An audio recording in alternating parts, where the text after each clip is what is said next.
సభకు నమస్కారం. వేదికపై ఉన్న పెద్దలు, మన రాష్ట్ర వ్యవహారాల ఇన్ఛార్జ్ మీనాక్షి నటరాజన్ గారికి, అదేవిధంగా మన ప్రదేశ్ కాంగ్రెస్ కమిటీ అధ్యక్షులు పెద్దలు మహేష్ కుమార్ గౌడ్ గారికి, వేదికపై ఉన్న మంత్రులకు, జిల్లా అధ్యక్షులకు, రాష్ట్ర వైస్ ప్రెసిడెంట్లకు, రాష్ట్ర జనరల్ సెక్రటరీలకు, చైర్మన్లకు, ఎమ్మెల్సీలకు, ఎంపీలకు, మరి ముఖ్యంగా ఈరోజు కాంగ్రెస్ పార్టీ అధికారంలోకి వచ్చిందంటే ఇక్కడ ఉన్న మీ అందరి వల్ల అని కూడా ఈ సందర్భంగా తెలియజేస్తూ మీ అందరికీ ఒకసారి చేతులు జోడించి నమస్కారాలు తెలియజేస్తున్నా. మీరందరూ కూడా ఎలక్షన్స్ కన్నా ముందు మీరందరూ కష్టపడి పనిచేస్తే ఈరోజు మన రాష్ట్రంలో కాంగ్రెస్ పార్టీ అధికారంలోకి వచ్చింది. ఎలక్షన్స్ కన్నా ముందు మనమందరం కూడా ఏ విధంగా కష్టపడ్డామో మనందరికీ కూడా తెలుసు. ఈరోజు మన రాష్ట్రంలో ఎలక్షన్ల సమయంలో ఏవైతే వాగ్దానాలు చేశామో ఈరోజు రాష్ట్రంలో కాంగ్రెస్ వచ్చిన తర్వాత మనందరి ప్రియతమ ముఖ్యమంత్రి రేవంత్ రెడ్డి గారి నాయకత్వంలో ప్రతి ఒక్క వాగ్దానాన్ని ఈరోజు కాంగ్రెస్ పార్టీ మన ప్రభుత్వము నెరవేరుస్తున్న విషయాన్ని ఒకసారి ఈ వేదిక నుంచి మీ అందరికీ కూడా తెలియజేస్తున్నాను. మిత్రులారా, మీ అందరికీ తెలుసు, మన అందరి ప్రియతమ నాయకుడు రాహుల్ గాంధీ గారు భారతదేశంలో కన్యాకుమారి నుంచి కాశ్మీర్ వరకు ఏ విధంగా భారత్ జోడో పాదయాత్ర చేశారో మనందరికీ తెలుసు.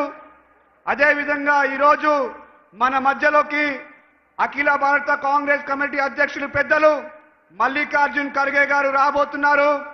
అయినా ఇప్పుడున్న కాలంలో ఎవరైనా ఇందిరాగాంధీతోని, రాజీవ్ గాంధీతోని, సోనియా గాంధీ గారితోని, అదేవిధంగా నరసింహారావు గారితోని, మన్మోహన్ సింగ్ గారితోని పనిచేసిన ఎవరైనా మహానాయకుడు అంటే అది మనందరి అధ్యక్షుడు మల్లికార్జున్ ఖర్గే అని కూడా ఈ సందర్భంగా మీ అందరికీ కూడా తెలియజేస్తున్నాను. మిత్రులారా, మనమందరం కూడా ఈరోజు ఒక చారిత్రకమైన దినం ఈరోజు. ఎందుకంటే ఒక రాష్ట్ర నాయకుడు, ఒక ఏఐసిసి అధ్యక్షుడు ఈరోజు భూస్థాయిలో ఉన్న మనందరికి కార్యకర్తలని అడ్రస్ చేయడానికి వస్తుందంటే ఇది నిజంగా కూడా ఒక చారిత్రకమైన దినం అని కూడా ఈ సందర్భంగా మీ అందరికీ కూడా తెలియజేస్తున్నాను.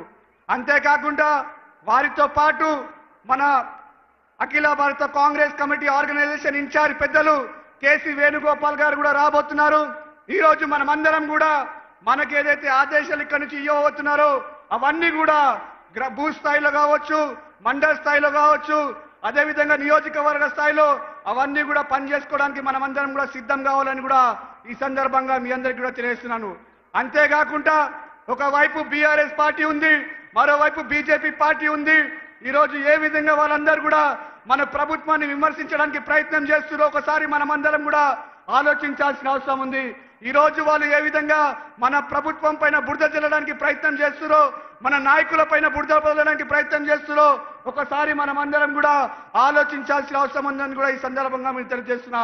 ఇక్కడ నుంచి మీ అందరికీ కూడా విజ్ఞప్తి చేస్తున్నా, ఏ ఒక్క బీఆర్ఎస్ నాయకుడైనా, అది హరీష్ రావు అయితే ఏంది, కేటీఆర్ అయితే ఏంది, కవిత అయితే ఏంది, కిషన్ రెడ్డి అయితే ఏంది, ఏ ఒక్క నాయకుడు కూడా మన నాయకుడిని విమర్శిస్తే వాళ్ళందరికీ కూడా జవాబు చెప్పాల్సిన బాధ్యత మీ అందరిపైన ఉందని కూడా ఈ సందర్భంగా మీ అందరికీ కూడా కోరుకుంటున్నాను. మనమందరం కూడా కష్టపడదాం. ఎందుకంటే మనమందరం కష్టపడితే ఈరోజు మన తెలంగాణ రాష్ట్రంలో కాంగ్రెస్ పార్టీ వచ్చింది. ఇదే విధంగా రేపు మళ్ళీ కష్టపడితే భారతదేశంలో కూడా కాంగ్రెస్ పార్టీ వస్తుంది. మన ప్రియతమ నాయకుడు రాహుల్ గాంధీ గారు భారతదేశానికి ప్రధానమంత్రి అవుతారని కూడా ఈ సందర్భంగా మీ అందరికీ కూడా తెలియజేస్తున్నాను. ఎక్కువ సమయం తీసుకోకుండా మరొకసారి ఇక్కడికి వచ్చిన మీ అందరికీ కూడా ఒకే ఒక మాట చెప్తున్నాను, ఇది కేవలం ప్రారంభం మాత్రమే. ఈ ప్రారంభం, ఇది కేవలం మొదలైన ప్రారంభం మాత్రమే. రేపు రాబోయే ఎలక్షన్ లో మనం తిరిగి కాంగ్రెస్ పార్టీని అధికారంలో తీసుకొచ్చి మన నాయకుడు రాహుల్ గాంధీ గారిని ప్రధానమంత్రి చేసుకునే వరకు కూడా మనం అందరం కూడా కష్టపడదామని కూడా ఈ సందర్భంగా మీ అందరికీ కూడా తెలియజేస్తూ సెలవు తీసుకుంటున్నా. జై హింద్, జై కాంగ్రెస్. అందరూ ఒకసారి చేతులు పైకి లేవటాలు. అందరూ మీరు కాంగ్రెస్ పార్టీ బూత్ స్థాయి వర్కర్లు అయితే వెనక కుర్చీల మీద కూర్చున్న వాళ్ళకు కూడా రిక్వెస్ట్ చేస్తున్నా, చేతులు పైకి లేవట్టాలి అందరూ కూడా. కాంగ్రెస్ పార్టీ సప్పుడు వినిపిస్తలేదు. కాంగ్రెస్ పార్టీ, సోనియా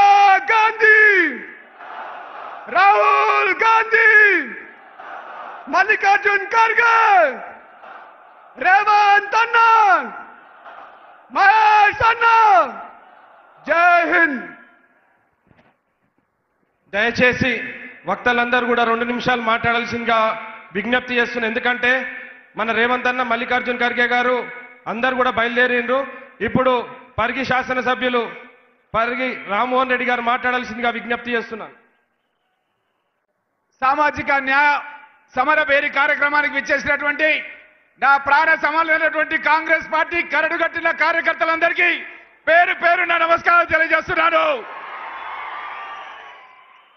మీనాక్షి నటరాజన్ గారు మన తెలంగాణ రాష్ట్రానికి కరడుగట్టిన కాంగ్రెస్ కార్యకర్తగా జీవితాన్ని ప్రారంభించి మరోసారి తెలంగాణలో కాంగ్రెస్ ప్రభుత్వాన్ని తీసుకోవడానికి విచ్చేసినందుకు వారికి అఖండ స్వాగతం తెలియజేస్తూ, అదేవిధంగా మహేష్ కుమార్ గౌడ్ గారు పిసిసి అధ్యక్షుల నేతృత్వంలో ఈ రోజు బీసీలకు సామాజిక వాదం తీసుకురావాలని మన కాంగ్రెస్ పార్టీ